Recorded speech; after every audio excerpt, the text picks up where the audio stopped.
I never imagined that my life could unravel so completely, so violently in a single moment. My wife, Laura, and I had been married for 8 years. From the outside, everything looked perfect. A lovely home in a quiet neighborhood, 2 kids who adored us both, and what seemed like a strong, loving marriage built on trust, respect, and shared memories. I trusted her implicitly. I trusted her more than anyone else in the world. Or at least I thought I did. It started subtly, the way betrayals often do. Laura had been acting strangely over the past few months. At first it was small things. She would spend longer than necessary on her phone, hiding messages whenever I walked into the room. She started staying late at work more often, claiming urgent deadlines that didn't quite match reality. Sometimes she would walk out of the house to run errands and return hours later with vague explanations. I brushed it off as paranoia, as overthinking, but the gnawing feeling in my gut told me something wasn't right. I tried to ignore it, to trust her. After all, we had built a life together. 8 years is not easy to throw away, but something deep inside me whispered that all was not as it seemed. I began noticing little details, lingering perfume on her clothes that wasn't hers, mysterious app notifications on her phone that she claimed were spam, and subtle changes in her behavior. Smiles that didn't reach her eyes, phone calls she hurried through, and the way she would glance at me cautiously whenever I asked about her day. Then came the Saturday afternoon that changed everything. I had finished work early and decided to surprise her. I was planning a casual lunch together, something to celebrate the weekend. I walked into the kitchen, expecting her to be preparing something or laughing with the kids. What I saw instead stopped me cold, rooted me to the floor in disbelief. Laura was on our kitchen table, our very own kitchen table, the place where we had shared countless family meals, where our children had painted, eaten, and laughed, engaged with her brother in an act of betrayal that defied explanation. The sight was surreal, like a nightmare unfolding in reality. The room, the table, the very home that symbolized our life together had become a stage for infidelity that was beyond comprehension. I froze. My blood ran cold. My heart raced. I felt my stomach twist into knots. I could hardly breathe. Betrayal is one thing, but this was unimaginable. I couldn't believe what I was witnessing. Years of trust, of love, of shared life were being erased in front of my eyes. I didn't confront them immediately. Acting in anger would have been catastrophic. I retreated, needing to think, to plan, to collect evidence. I quietly recorded everything I could without them noticing. The betrayal had to be documented. It had to be undeniable. Over the following days, I dug deeper, uncovering more messages, more evidence of premeditated secrecy, and months of deceit.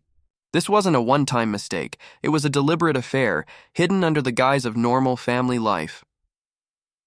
As the weight of betrayal settled on me, another shock awaited. I realized that Laura's mother, someone I had always trusted as a confidant and family ally, could be the key to holding her accountable. I reached out discreetly, showing her the evidence I had gathered. At first, she was in disbelief, horrified by the magnitude of Laura's betrayal. But when I explained the full scope, how long it had been going on, how much secrecy was involved, she agreed that Laura needed to face consequences. Together, we began planning the confrontation. I knew it had to be precise, deliberate, and undeniable. This wasn't about revenge for the sake of cruelty. It was about justice, exposure, and reclaiming control of my life and family. The day came. I called Laura and her brother into the living room. My hands were steady, my voice calm, but inside I was a storm of emotions: anger, betrayal, heartbreak, and determination. I presented everything I had: the videos, the messages, the records of secret meetings. Each piece of evidence was undeniable, leaving them both speechless. Laura's usual defenses failed. Her confident facade crumbled, revealing panic, fear, and shame. Her brother, equally exposed, couldn't offer excuses either. Then, Laura's mother entered the room. Her presence was a shock to both Laura and her brother. She had known nothing of this level of betrayal until I revealed it, and her disappointment was palpable. For the first time, Laura had no ally, no defense, no escape. She couldn't manipulate, charm, or deflect. Everything was laid bare. The confrontation was intense. Emotions ran high. I made it clear that betrayal had consequences. Laura would no longer have access to our shared finances or the family home. Custody arrangements for the children were formalized to protect them from further emotional damage. Her brother would have to face the fallout of his betrayal in social and familial circles. Her mother, once shocked, became an ally in ensuring that accountability was maintained. The aftermath was devastating but necessary. Laura's actions fractured family relationships, exposed long-hidden secrets, and created tension that could not be ignored. But it also provided clarity, structure, and justice. I focused on protecting myself and my children, rebuilding stability in our household while navigating the emotional chaos left in the wake of betrayal. In the weeks that followed, I reflected on what had happened. Betrayal, I realized, often comes from those closest to you. Secrecy can hide even the most shocking truths, but with patience, planning, and strategic action, accountability can be ensured.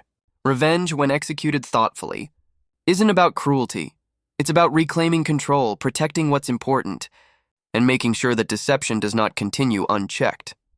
Months later, Laura faced both social and personal consequences. Relationships she had taken for granted were strained. Trust had been destroyed.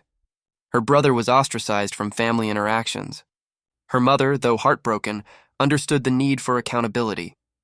I, meanwhile, rebuilt my life stronger, wiser, and more vigilant. The betrayal had left scars, but it had also taught invaluable lessons. Trust must be earned, secrecy breeds destruction, and justice must sometimes be pursued with clarity and resolve. The kitchen table, once a symbol of shared life and love, had been a stage for betrayal, but it also became the starting point for reclamation, accountability, and ultimately, the rebuilding of a life guided by honesty, vigilance, and strength.